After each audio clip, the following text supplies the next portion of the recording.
ਚਵਰ ਛਤਰ ਤਖਤ ਦੇ ਮਾਲਕ ਸਤਿਗੁਰੂ ਜੁਗੋ ਜੁਗ ਅਟਲ ਸਰਬ ਕਲਾ ਸਮਰੱਥ ਬਾਣੀ ਦੇ ਬੋਹਿਤ ਅਤੇ ਬ੍ਰਹਮ ਗਿਆਨ ਦੇ ਸਾਗਰ ਧੰਨ ਸ਼੍ਰੀ ਗੁਰੂ ਗ੍ਰੰਥ ਸਾਹਿਬ ਜੀ ਦੀ ਪਾਵਨ ਪਵਿੱਤਰ ਹਜ਼ੂਰੀ ਵਿੱਚ ਸੁਭਾਏਮਾਨ ਪਰਮ ਸਤਿਕਾਰਯੋਗ ਗੁਰੂ ਰੂਪ ਖਾਲਸਾ ਸਾਧ ਸੰਗਤ ਜੀਓ, ਵਾਹਿਗੁਰੂ ਜੀ ਕਾ ਖਾਲਸਾ ਵਾਹਿਗੁਰੂ ਜੀ ਕੀ ਫਤਿਹ। ਰਾਤਰੀ ਦੇ ਦੀਵਾਨ 'ਚ ਹਾਜ਼ਰੀਆਂ ਭਰਨ ਦਾ ਸੁਭਾਗ ਪ੍ਰਾਪਤ ਹੋ ਰਿਹਾ ਹੈ। ਆਪ ਜੀ ਨੇ ਗੁਰੂ ਹਜ਼ੂਰੀ ਵਿੱਚ ਬੈਠ ਕੇ ਗੁਰਬਾਣੀ ਕੀਰਤਨ ਦਾ ਆਨੰਦ ਮਾਣਿਆ। ਧੰਨ ਗੁਰੂ ਗ੍ਰੰਥ ਸਾਹਿਬ ਜੀ ਵਿੱਚ ਗੁਰੂ ਨਾਨਕ ਸਾਹਿਬ ਜੀ ਦੀ ਜੋ 19 ਰਾਗਾਂ 'ਚ ਬਾਣੀ ਹੈ, ਸਤਿਗੁਰੂ ਜੀ ਦੀਆਂ 3 ਵਾਰਾਂ ਗੁਰਬਾਣੀ ਵਿੱਚ ਅੰਕਿਤ ਨੇ। ਇੱਕ ਵਾਰ ਹੈ ਮਲਾਰ ਰਾਗ ਦੀ ਵਾਰ। ਮਲਾਰ ਰਾਗ ਦੀ ਵਾਰ ਵਿੱਚ ਚੌਥੀ ਪੌੜੀ ਵਿੱਚ ਸਤਿਗੁਰੂ ਜੀ ਨੇ ਇੱਕ ਥਾਂ ਦੇ ਬਚਨ ਕਹੇ ਨੇ ਕਿ ਆਪੇ ਭੜਥੂ ਪਾਏ ਗੁਰਮੁਖ ਮੱਚਿਆ, ਆਪੇ ਛਿੰਝ ਪਵਾਏ ਅਖਾੜਾ ਰਚਿਆ, ਲੱਥੇ ਭੜਥੂ ਪਾਏ ਗੁਰਮੁਖ ਮੱਚਿਆ, ਮਨਮੁਖ ਮਾਰੇ ਮਾਰ ਮੂਰਖ ਕੱਚਿਆ। ਸਮੁੱਚੀ ਵਾਰ ਦੇ ਅੰਦਰ ਸਤਿਗੁਰੂ ਸੱਚੇ ਪਾਤਸ਼ਾਹ ਜੀ ਇਸ ਜਗਤ ਨੂੰ ਇੱਕ ਅਖਾੜਾ ਦੱਸ ਰਹੇ ਨੇ। ਜਗਤ ਦੇ ਵਿੱਚ ਲਗਾਤਾਰ ਸੰਗਰਾਮ ਹੋ ਰਿਹਾ ਹੈ। ਕੁਝ ਜ਼ਿੰਦਗੀ ਦੀ ਬਾਜੀ ਜਿੱਤਦੇ ਨੇ, ਕੁਝ ਹਾਰਦੇ ਨੇ। ਪਰਮਾਤਮਾ ਨੇ ਮਨੁੱਖ ਨੂੰ ਧਰਤੀ 'ਤੇ ਭੇਜਿਆ ਹੈ ਤਾਂ ਕਿ ਉਹ ਜ਼ਿੰਦਗੀ ਦੀ ਬਾਜੀ ਨੂੰ ਜਿੱਤ ਕੇ ਜਾਏ। ਆਪਾਂ ਦੇਖਦੇ ਹਾਂ ਕਿ ਲਗਾਤਾਰ ਸੰਗਰਾਮ ਚੱਲ ਰਿਹਾ ਇਸ ਧਰਤੀ ਦੇ ਉੱਪਰ। ਜਿਹੜੇ ਜ਼ਿੰਦਗੀ ਦੇ ਅੰਦਰ ਸੂਰਮੇ ਬਣ ਕੇ ਵਿਚਰਨਗੇ ਉਹ ਜ਼ਿੰਦਗੀ ਦੀ ਬਾਜੀ ਜਿੱਤ ਜਾਣਗੇ। ਸਤਿਗੁਰੂ ਜੀ ਨੇ ਸਮੁੱਚੀ ਗੁਰਬਾਣੀ ਦੇ ਅੰਦਰ ਮਨੁੱਖ ਨੂੰ ਜ਼ਿੰਦਗੀ ਨੂੰ ਜਿੱਤਣ ਦੀ ਪ੍ਰੇਰਣਾ ਕੀਤੀ ਹੈ। ਗੁਰਬਾਣੀ ਵਿੱਚ ਸੂਰਮੇ ਦਾ ਵਾਰ-ਵਾਰ ਜ਼ਿਕਰ ਆਇਆ ਹੈ। ਸੂਰਮੇ ਦਾ ਅਰਥ ਕੇਵਲ ਬਾਹਰਲੀਆਂ ਲੜਾਈਆਂ ਕਰਨ ਵਾਲਾ ਹੀ ਨਹੀਂ ਹੈ। ਸੂਰਮੇ ਦਾ ਅਰਥ ਜਿਹੜਾ ਆਪਣੇ ਅੰਦਰਲੇ ਵਿਕਾਰਾਂ ਤੇ ਬੁਰਾਈਆਂ ਤੇ ਜਿੱਤ ਪ੍ਰਾਪਤ ਕਰਕੇ ਬਾਹਰੀ ਤੌਰ ਤੇ ਵੀ ਜੋ ਸਮਾਜ ਵਿੱਚ ਬੁਰਾਈਆਂ ਪਸਰੀਆਂ ਨੇ ਉਹਨਾਂ ਦੇ ਲਈ ਸੰਘਰਸ਼ ਕਰਦਾ ਹੈ। ਗੁਰਬਾਣੀ ਵਿੱਚ ਉਸ ਸੂਰਮੇ ਦੀ ਬੜੀ ਵਡਿਆਈ ਕੀਤੀ। ਜਦ ਆਪਾਂ ਗੁਰੂ ਗ੍ਰੰਥ ਸਾਹਿਬ ਜੀ ਦੀ ਬਾਣੀ ਪੜ੍ਹਦੇ ਹਾਂ, ਰਣ ਦੇਖੇ ਸੂਰੇ ਚਿੱਤ ਉਲਾਸ, ਜੰਗ ਨੂੰ ਦੇਖ ਕੇ ਸੂਰਮੇ ਨੂੰ ਜਿਵੇਂ ਚਾਹ ਚੜ ਜਾਂਦਾ ਹੈ। ਰਣ ਰਾਤੋਂ ਭਾਜੋ ਨਹੀਂ ਸੂਰੋ ਥਾਰੋ ਨਾਉ। ਸਤਿਗੁਰੂ ਜੀ ਕਹਿੰਦੇ ਜਾਂਕੋ ਹਰ ਰੰਗ ਲਾਗੋ ਇਸ ਯੁੱਗ ਮੈਂ ਸੋ ਕਹੀਅਤ ਹੈ ਸੂਰਾ। ਸੂਰਮੇ ਦੀ ਚਰਚਾ ਗੁਰਬਾਣੀ 'ਚ ਵਾਰ-ਵਾਰ ਕੀਤੀ ਹੈ। ਜਿੱਥੇ ਜਗਤ ਨੂੰ ਸਤਿਗੁਰੂ ਜੀ ਨੇ ਸੰਗਰਾਮ ਕਿਹਾ, ਉੱਥੇ ਇਸ ਸੂਰਮੇ ਦੀ ਜੋ ਡਿਊਟੀ ਹੈ, ਜੋ ਫਰਜ਼ ਹੈ, ਸਤਿਗੁਰੂ ਜੀ ਨੇ ਸਮਝਾਇਆ। ਸਭ ਤੋਂ ਪਹਿਲਾਂ ਅਸੀਂ ਜਦੋਂ ਗੁਰਮਤਿ ਦਾ ਇਤਿਹਾਸ ਪੜ੍ਹਦੇ ਹਾਂ, ਗੁਰੂ ਨਾਨਕ ਸਾਹਿਬ ਜੀ ਨੇ ਗੁਰਮਤਿ ਇਨਕਲਾਬ ਦੀ ਆਰੰਭਤਾ ਕੀਤੀ ਹੈ। ਗੁਰੂ ਨਾਨਕ ਸਾਹਿਬ ਜੀ ਤੋਂ ਪਹਿਲਾਂ ਅਸੀਂ ਜਦੋਂ ਆਪਣੇ ਇਸ ਮੁਲਕ ਦਾ ਇਤਿਹਾਸ ਪੜ੍ਹਦੇ ਹਾਂ, ਧਰਮ ਦੇ ਨਾਂ 'ਤੇ ਬਹੁਤ ਸਾਰੇ ਪਾਠ ਪਠਣ ਹੁੰਦੇ ਸਨ, ਦਾਨ ਪੁੰਨ ਹੁੰਦੇ ਸਨ, ਅਨੇਕ ਤਰ੍ਹਾਂ ਦੇ ਹੋਰ ਧਾਰਮਿਕ ਕਰਮ ਹੁੰਦੇ ਸਨ। ਪਰ ਸਮਾਜ ਵਿੱਚ ਬੁਰਾਈਆਂ, ਔਗਣ, ਰਾਜਨੀਤਿਕ ਤੌਰ 'ਤੇ ਜ਼ੋਰ ਜ਼ੁਲਮ, ਧਾਰਮਿਕ ਤੌਰ 'ਤੇ ਪਖੰਡ, ਇਹਨਾਂ ਚੀਜ਼ਾਂ ਦਾ ਬੋਲਬਾਲਾ ਸੀ। ਗੁਰੂ ਨਾਨਕ ਸਾਹਿਬ ਜੀ ਪ੍ਰਗਟ ਹੋਏ। ਗੁਰੂ ਨਾਨਕ ਸਾਹਿਬ ਜੀ ਦੀ ਕੀਰਤੀ ਕਰਦੇ ਆ। ਭਾਈ ਗੁਰਦਾਸ ਜੀ ਨੇ ਜਿੱਥੇ ਸਤਿਗੁਰੂ ਜੀ ਨੂੰ ਕਿਹਾ ਕਿ ਸੂਰਜ ਵਾਂਗੂ ਨਿਕਲੇ, ਜਿਵੇਂ ਸਿੰਘ ਗੱਜਦਾ ਹੈ ਜੰਗਲ ਵਿੱਚ, ਇਵੇਂ ਸਤਿਗੁਰੂ ਜੀ ਗਰਜੇ। ਉੱਥੇ ਸਤਿਗੁਰੂ ਜੀ ਨੂੰ ਭਾਈ ਗੁਰਦਾਸ ਜੀ ਨੇ ਗੁਰਮੁਖ ਨਾਲ ਵੀ ਤੁਲਨਾ ਦਿੱਤੀ। ਗੁਰਮੁਖ ਦੀ ਤਾਰੀਫ ਕਰਦੇ ਆ। ਇੱਕ ਥਾਂ 'ਤੇ ਭਾਈ ਸਾਹਿਬ ਜੀ ਨੇ ਕਿਹਾ ਧੰਨ ਜਣੇ ਦੀ ਮਾਂ ਉਹ ਜੋਧਾ ਜੋਧੀ ਹੈ। ਸਭ ਤੋਂ ਪਹਿਲਾਂ ਗੁਰੂ ਨਾਨਕ ਸਾਹਿਬ ਜੀ ਨੇ ਇਸ ਜਗਤ ਨੂੰ ਅਖਾੜਾ ਦੱਸ ਕੇ ਇਸ ਅਖਾੜੇ ਦੇ ਸੂਰਬੀਰ ਯੋਧੇ ਗੁਰੂ ਨਾਨਕ ਸਾਹਿਬ ਜੀ ਆਪ ਬਣੇ। ਗੁਰੂ ਨਾਨਕ ਸਾਹਿਬ ਜੀ ਮਹਾਰਾਜ ਦਾ ਤੁਸੀਂ ਜੀਵਨ ਪੜ੍ਹੋਗੇ, ਸਤਿਗੁਰੂ ਜੀ ਨੇ ਜਿੱਥੇ ਆਪਣੇ ਅੰਦਰੂਨੀ ਵੈਰੀਆਂ ਦੇ ਨਾਲ ਸੰਗਰਾਮ ਜਿੱਤਿਆ, ਉੱਥੇ ਬਾਹਰੀ ਤੌਰ 'ਤੇ ਸਮਾਜ ਵਿੱਚ ਜਿਹੜੀਆਂ ਬੁਰਾਈਆਂ ਸਨ ਉਹਨਾਂ ਦੇ ਵਿਰੁੱਧ ਬਹੁਤ ਵੱਡਾ ਸੰਘਰਸ਼ ਕੀਤਾ। ਰਾਜਨੀਤਿਕ ਜ਼ਿੰਦਗੀ ਦੇ ਅੰਦਰ ਜੋ ਔਗਣ ਸਨ, ਜੋ ਜ਼ੋਰ ਜ਼ੁਲਮ ਹੋ ਰਹੇ ਸਨ, ਸਤਿਗੁਰੂ ਜੀ ਨੇ ਉਹਨਾਂ ਦੇ ਵਿਰੁੱਧ ਵੀ ਆਵਾਜ਼ ਬੁਲੰਦ ਕੀਤੀ। ਧਰਮ ਦੀ ਦੁਨੀਆ 'ਚ ਜੋ ਪਖੰਡ ਪਸਰਿਆ ਹੋਇਆ ਸੀ, ਸਤਿਗੁਰੂ ਜੀ ਨੇ ਉਹਦੇ ਵਿਰੁੱਧ ਜ਼ੋਰਦਾਰ ਆਵਾਜ਼ ਬੁਲੰਦ ਕੀਤੀ। ਧਾਰਮਿਕ ਮਨੁੱਖ ਦੀ ਇਹ ਡਿਊਟੀ ਹੈ, ਇਹ ਫਰਜ਼ ਹੈ ਕਿ ਉਹ ਆਪਣੇ ਸਮਾਜ ਲਈ, ਉਹ ਆਪਣੇ ਮੁਲਕ ਦੇ ਲਈ, ਉਹ ਮਨੁੱਖਤਾ ਦੇ ਲਈ ਕੁਰਬਾਨੀ ਕਰੇ। ਧਰਮ ਕੇਵਲ ਕਿਸੇ ਥਾਂ ਤੇ ਬੈਠਣ ਨੂੰ ਜਾਂ ਧਾਰਮਿਕ ਕਰਮ ਕਰਨ ਨੂੰ ਨਹੀਂ ਕਿਹਾ ਜਾਂਦਾ। ਜੋ ਧਰਮ ਨੂੰ ਸਮਝਦਾ ਹੈ ਉਹੀ ਦਰਅਸਲ ਸੂਰਮਾ ਗਿਣਿਆ ਜਾਂਦਾ ਹੈ। ਗੁਰੂ ਨਾਨਕ ਸਾਹਿਬ ਜੀ ਤੋਂ ਪਹਿਲਾਂ ਧਰਮ ਦੀ ਗੱਲ ਕਰਨ ਵਾਲੇ ਬਹੁਤ ਸਨ।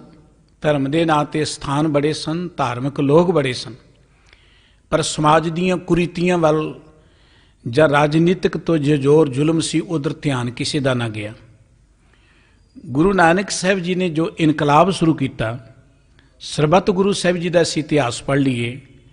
ਗੁਰੂ ਸਾਹਿਬ ਜੀ ਨੇ ਇਸ ਸੱਭਿਅਤਾ ਨੂੰ, ਮਨੁੱਖੀ ਸਮਾਜ ਨੂੰ ਉੱਚੀਆਂ ਚੁੱਕਣ ਦੇ ਲਈ ਬਹੁਤ ਵੱਡਾ ਸੰਘਰਸ਼ ਕੀਤਾ। ਹਰ ਗੁਰੂ ਸਾਹਿਬ ਜੀ ਦਾ ਜੀਵਨ ਪੜ੍ਹ ਕੇ ਦੇਖੋ। ਜੇ ਲੋੜ ਪਈ ਸਤਿਗੁਰੂ ਗੁਰੂ ਅਰਜਨ ਦੇਵ ਜੀ ਮਹਾਰਾਜ ਦੀ ਸ਼ਹਾਦਤ ਹੋਈ, ਕਿਉਂਕਿ ਇਹ ਜਿਹੜਾ ਦਿਨ ਸ਼ੁਰੂ ਹੋਏ ਨੇ ਇਹ ਸ਼ਹੀਦਾਂ ਦੇ ਦਿਨ ਨੇ, ਬਹੁਤ ਮਹੱਤਵਪੂਰਨ ਇਤਿਹਾਸਕ ਦਿਹਾੜੇ ਨੇ ਸਿੱਖ ਪੰਥ ਦੇ ਅੰਦਰ।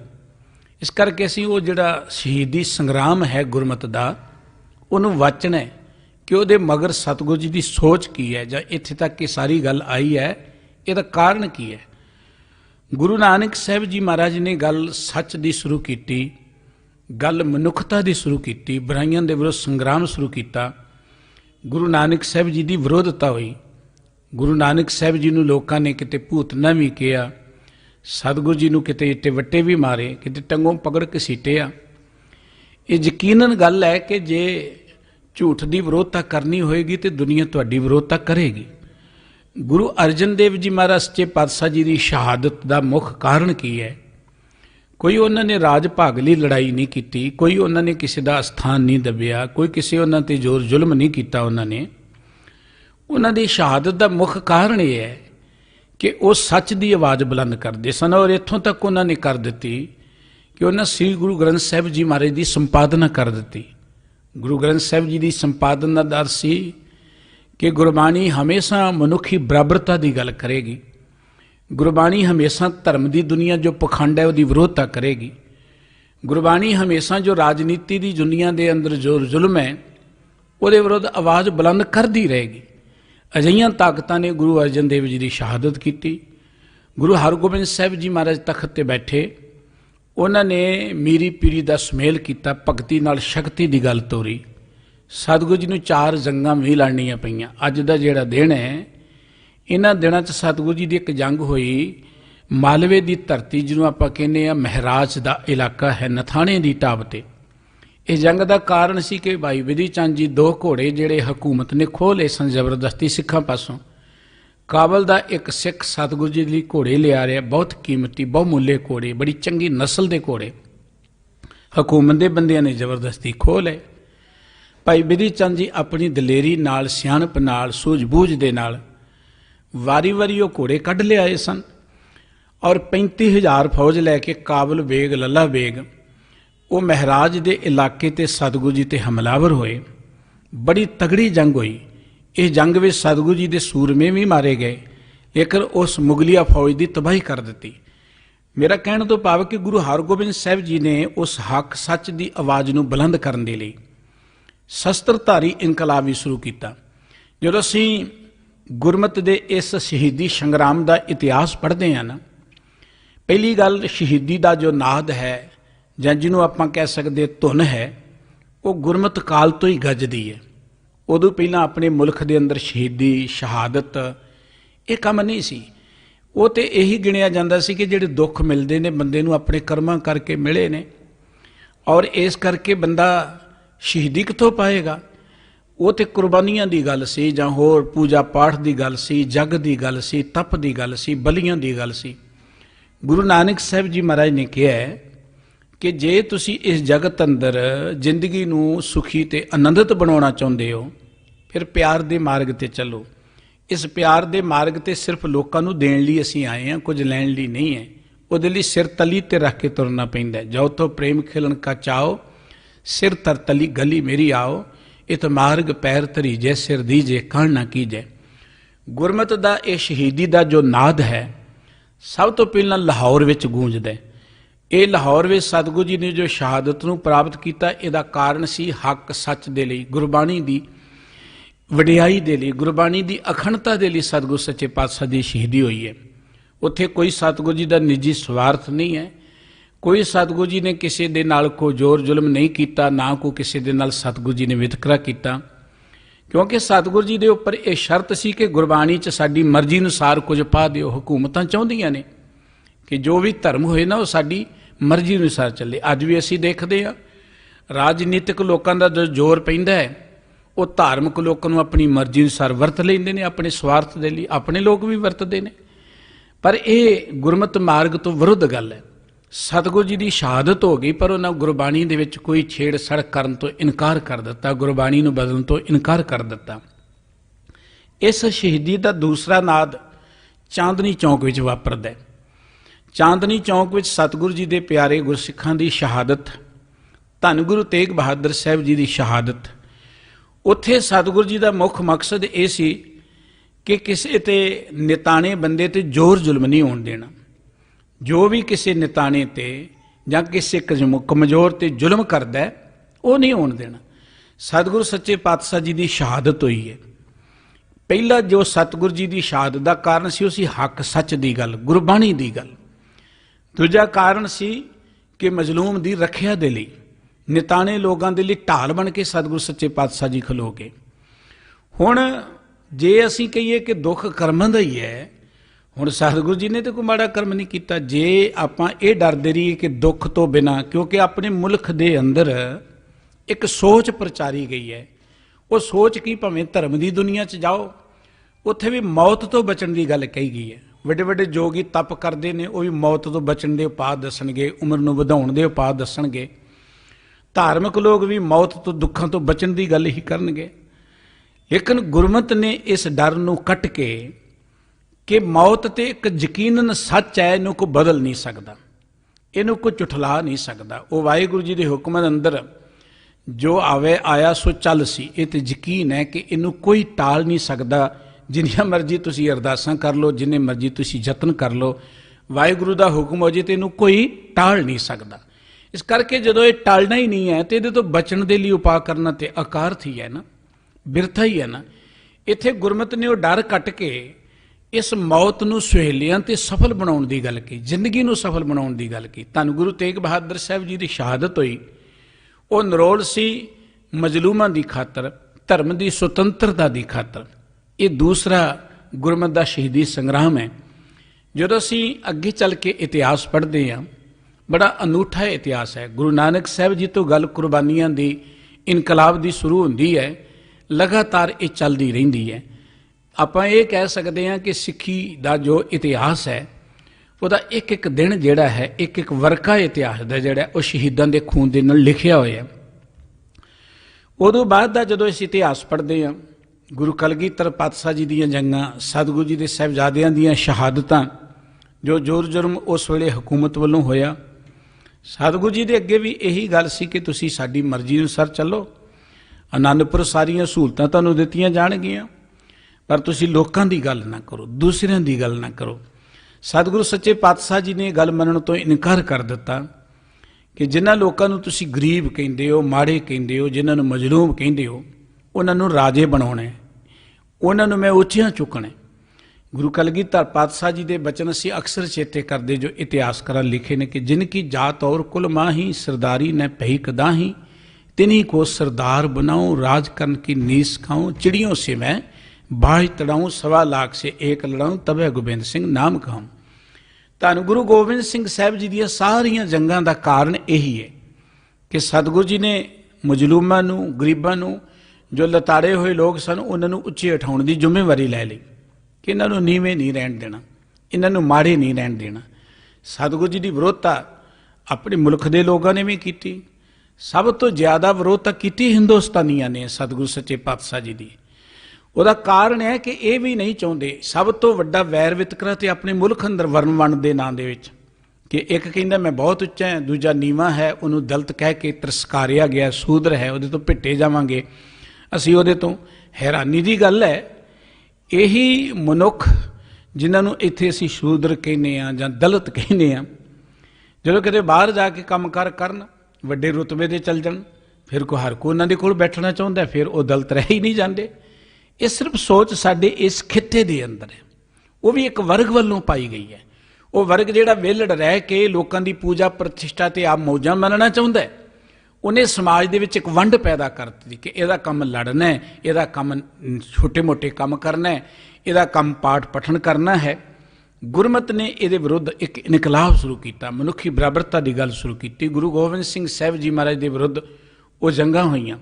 ਜੰਗਾਂ ਦਾ ਇਤਿਹਾਸ ਸਮੇਂ-ਸਮੇਂ 'ਤੇ ਆਪਾਂ ਸਾਂਝਾ ਕਰਾਂਗੇ ਕਿ ਸਤਿਗੁਰੂ ਸੱਚੇ ਪਾਤਸ਼ਾਹ ਜੀ ਦੇ ਨਾਲ ਕਿਵੇਂ ਸਤਿਗੁਰੂ ਜੀ ਦਾ ਸਾਰਾ ਪਰਿਵਾਰ ਹੀ ਜਿਹੜਾ ਇਹ ਸ਼ਹੀਦੀ ਸੰਗਰਾਮ ਦੇ ਅੰਦਰ ਕੁਰਬਾਨ ਹੋ ਜਾਂਦਾ। ਗੁਰੂ ਕਲਗੀਧਰ ਪਾਤਸ਼ਾਹ ਜੀ ਤੋਂ ਬਾਅਦ ਇਹ ਜਿਹੜੀ 18ਵੀਂ ਸਦੀ ਹੈ, ਇਹਦਾ ਸਮੁੱਚਾ ਇਤਿਹਾਸ ਅਸੀਂ ਦੇਖਦੇ ਜਦੋਂ ਪੜ੍ਹ ਅਰਦਾਸ ਕਰਦੇ ਗੁਰੂ ਚਰਨਾਂ 'ਚ ਕਿ ਜਿਨ੍ਹਾਂ ਸਿੰਘ ਸਿੰਘਣੀਆਂ ਨੇ ਧਰਮੇ ਸੀਸ ਦਿੱਤੇ, ਚਰਖੜੀਆਂ ਤੇ ਚੜੇ, ਬੰਦ ਕਟਵਾਏ, ਤਾਨਾਰਿਆਂ ਨਾਲ ਚਰਵਾਏ, ਖੋਪੜੀਆਂ ਉਤਰਵਾਈਆਂ, ਸਿੱਖੀ ਸਿਦਕ ਕੇਸਾਂ ਸੁਆਸਾਂ ਸੰਗ ਨਿਭਾਇਆ। ਜਿਨ੍ਹਾਂ ਬੀਬੀਆਂ ਨੇ ਚੱਕੀ ਸਵਾ ਮਣ ਦੇ ਪੀਸਣੇ ਪੀਸੇ, ਖਨੀ ਰੋਟੀ ਤੇ ਗੁਜ਼ਾਰਾ ਕੀਤਾ, ਬੱਚਿਆਂ ਦੇ ਟੋਟੇ ਕਰਾ ਕੇ ਝੋਲੀਆਂ 'ਚ ਪਵਾਏ, ਗਲਾਂ ਦੇ ਹਾਰ ਬਣਾਏ, ਤਿੰਨਾਂ ਦੀ ਕਮਾਈ ਦਾ ਧਿਆਨ ਧਰ ਕੇ ਬੋਲੋ ਜੀ ਵਾਹਿਗੁਰੂ। ਗੁਰੂ ਨਾਨਕ ਸਾਹਿਬ ਜੀ ਦੀ ਪਵਿੱਤਰ ਬਾਣੀ ਨੇ ਇੱਕ ਉਹ ਸੋਚ ਦੇ ਦਿੱਤੀ ਮਨੁੱਖਤਾ ਨੂੰ, ਉਹਨਾਂ ਲੋਕਾਂ ਨੂੰ ਜਿਹੜੇ ਗੁਰੂ ਕੇ ਪੈਰੋਕਾਰ ਸਨ, ਕਿ ਜ਼ਿੰਦਗੀ ਤੇ ਜਾਣੀ ਹੈ, ਕਿਸੇ ਵੀ ਤਰੀਕੇ ਨਾਲ ਚਲੀ ਜਾਏਗੀ, ਰਹਿਣੀ ਨਹੀਂ ਹੈ। ਪਰ ਜੇ ਜ਼ਿੰਦਗੀ ਮਜਲੂਮਾਂ ਦੀ ਖਾਤਰ ਲੱਗ ਜਾਏ, ਜੇ ਜ਼ਿੰਦਗੀ ਮਨੁੱਖਤਾ ਦੀ ਖਾਤਰ ਲੱਗ ਜਾਏ ਤੇ ਇਹ ਜ਼ਿੰਦਗੀ ਸਫਲ ਹੋ ਜਾਏਗੀ। ਇਹ ਤੀਸਰਾ ਜਿਹੜਾ ਸਿੱਖੀ ਦਾ ਸੰਗਰਾਮ ਹੈ, ਇਹ ਹੈ ਉਹ ਜਿਹੜੇ ਤਗੜੇ ਆਪਣੇ ਆਪ ਨੂੰ ਸਮਝਦੇ ਸਨ, ਪਾਵਰਫੁਲ ਸਮਝਦੇ ਸਨ, ਉਹਨਾਂ ਦੇ ਵਿਰੁੱਧ ਸੰਗਰਾਮ, ਹਕੂਮਤਾਂ ਦੇ ਵਿਰੁੱਧ ਸੰਗਰਾਮ। ਔਰ ਇਸ ਸੰਗਰਾਮ ਨੇ ਇਸ ਆਪਣੇ ਮੁਲਕ ਦੇ ਵਿੱਚੋਂ ਉਹ ਮੁਗਲਿਆ ਰਾਜ ਦੀਆਂ ਜਿਹੜੀਆਂ ਸਫਾ ਸਨ ਉਹ ਵਲੇਟ ਦਿੱਤੀਆਂ, ਇਵੇਂ ਕਹਿ ਲਓ ਦੀਆਂ ਜੜ੍ਹਾਂ ਪੁੱਟ ਦਿੱਤੀਆਂ। ਇੱਕ ਸੁਤੰਤਰ ਸੋਚ ਗੁਰੂ ਨਾਨਕ ਸਾਹਿਬ ਜੀ ਨੇ ਸ਼ੁਰੂ ਕੀਤੀ ਸੀ। ਜਿਸ ਮੁਲਕ 'ਚ ਅਸੀਂ ਰਹਿੰਦੇ ਹਾਂ, ਸਦੀਆਂ ਤੋਂ ਬਾਹਰੋਂ ਕਦੀ ਯੂਨਾਨ ਦੇ ਲੋਕ ਆ ਗਏ, ਕਦੀ ਈਰਾਨ ਦੇ ਆ ਗਏ, ਕਦੀ ਅਫਗਾਨਿਸਤਾਨ ਦੇ ਆ ਗਏ, ਕਦੀ ਕਨਿਸ਼ਕ ਆ ਗਏ, ਕਦੀ ਗੁਲਾਮ ਆ ਗਏ, ਕਦੀ ਗੁਪਤ ਆ ਗਏ, ਕਦੀ ਮੌਰੀਆ ਵੰਸ਼ ਦੇ ਆ ਗਏ, ਪਤਾ ਨਹੀਂ ਕਿੰਨੇ ਕੁ ਲੋਕ ਇੱਥੇ ਆਏ। ਉਹਨਾਂ ਗੁਲਾਮਾਂ ਨੇ ਸਾਨੂੰ ਆ ਕੇ ਇੱਥੇ ਗੁਲਾਮ ਬਣਾ ਲਿਆ। ਗੁਰੂ ਨਾਨਕ ਸਾਹਿਬ ਜੀ ਮਹਾਰਾਜ ਨੇ ਉਹ ਸੋਚ ਬਦਲੀ। ਕਿੱਥੇ ਕਿੱਡਾ ਵੱਡਾ ਮੁਲਕ ਹੈ ਆਪਣਾ, ਕਿੰਨੇ ਇੱਥੇ ਲੋਕ ਰਹਿੰਦੇ ਨੇ, ਪਰ ਉਹਦੇ ਵਿੱਚੋਂ ਕੁਝ ਕੁ ਲੋਕ ਜਿਨ੍ਹਾਂ ਨੇ ਗੁਰੂ ਕੇ ਜੋ ਗੁਰੂ ਕੇ ਬਾਣੀ ਦੇ ਨਾਲ ਸਾਂਝ ਪਾਈ ਜਾਂ ਗੁਰੂ ਕੀ ਮੱਤ ਨੂੰ ਗ੍ਰਹਿਣ ਕੀਤਾ, ਉਹ ਥੋੜ੍ਹੇ ਕੁ ਲੋਕਾਂ ਨੇ ਇਸ ਮੁਲਕ ਦੇ ਇਤਿਹਾਸ ਨੂੰ ਬਦਲ ਕੇ ਰੱਖ ਦਿੱਤਾ। ਇਹ ਸਾਡੇ ਮੁਲਕ ਦੀ ਬੜੀ ਵੱਡੀ ਮੰਦਭਾਗਤਾ ਹੈ ਕਿ ਸਾਨੂੰ ਉਹ ਇਤਿਹਾਸ ਸੁਣਾਇਆ ਤੇ ਪੜ੍ਹਾਇਆ ਹੀ ਨਹੀਂ ਜਾਂਦਾ। ਸਾਨੂੰ ਬਹੁਤ ਭੁਲੇਖੇ 'ਚ ਰੱਖਿਆ ਜਾਂਦਾ। ਆਪਾਂ ਦੇਖਦੇ ਹਾਂ ਚਰਖੇ ਫੇਰਨ ਵਾਲਿਆਂ ਦੇ ਇਤਿਹਾਸ ਹੈਗੇ ਨੇ, ਹੋਰ ਹੈਗੇ ਨੇ, ਲੇਕਿਨ ਕਦੀ ਤੁਸੀਂ ਚਰਖੜੀਆਂ ਤੇ ਚੜ੍ਹਨ ਵਾਲਿਆਂ ਦੇ ਇਤਿਹਾਸ ਸੁਣੇ ਨੇ? ਕਦੀ ਹਰੀ ਸਿੰਘ ਨਲੂਏ ਦਾ ਇਤਿਹਾਸ ਕਿਸੇ ਨੂੰ ਸੁਣਾਇਆ ਗਿਆ ਸਕੂਲਾਂ ਵਿੱਚ?